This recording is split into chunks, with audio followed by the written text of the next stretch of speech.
decided to do our topic on Facebook and just kind of the social networking safety of Facebook and how to use it appropriately.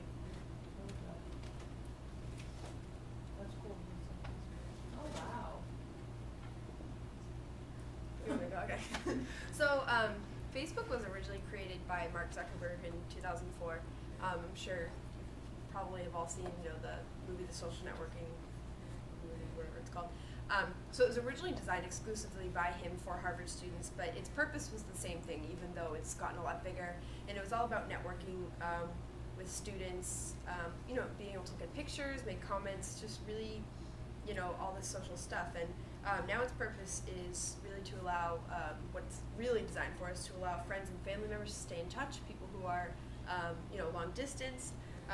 It helps you connect with people who have common interests and beliefs, even no matter how far across the globe they are, and to connect with possible employers and employees, which is usually for older.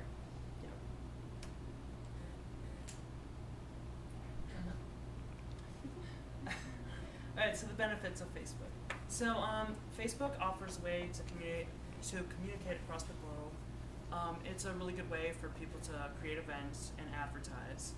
It allows people to share photos, someone in a different country to communicate with someone else in a different country. It's organized and very user-friendly, so anyone can really pick it up and kind of understand how to use Facebook. And it can help people, as she said before, network, share common interest, ideas, and yeah, it's just really cool to be able to see each other's pictures, each other's timeline of each other's past. So it's awesome. So there are a lot of ways to use Facebook effectively. It's a great way to find out or create events for your school community.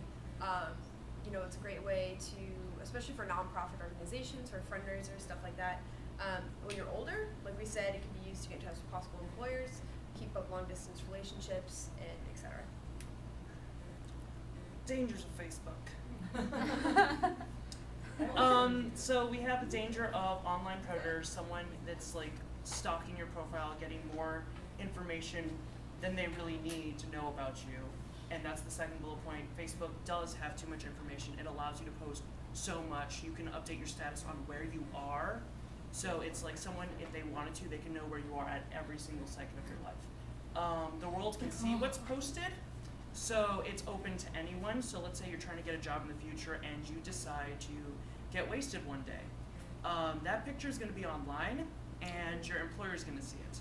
So it's also kind of negative effect, like, hey, you may not be able to get a job because of what you post on Facebook.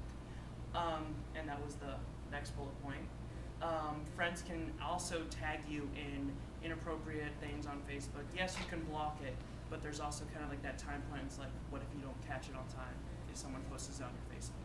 So you also have to be wary what your friends are posting as well, because this is something that everyone can see. It's very time consuming. I put that because I know in a college level for us that we spend a lot of time on Facebook rather than writing an essay. We'll turn on the computer and the first thing we'll pull up is Facebook. And at the same time, it's also really bad for teachers because students in a classroom will be on Facebook. So kind of coming from the high school perspective on what we'll have to deal with technology is that our students may be on Facebook instead of paying attention to the class. And the next thing is cyberbullying. So just in general safety, like be smart, make sure your privacy settings don't tell, too much about you.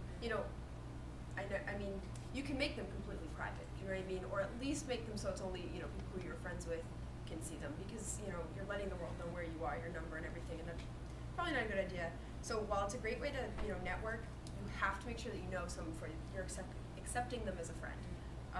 It's just really important. And, if someone's bothering you, use your common sense and defriend them. And if it goes further, well, we'll talk about that. But, that's definitely the first step. Okay, I couldn't remember. So cyberbullying is obviously a generally pretty new thing. And it's really, as the definition says, it's bullying through email, instant messaging, chat room exchanges, website posts, or digital messages. Cyberbullying, like traditional bullying, involves the imbalance of power, aggression, and a negative action that is often repeated.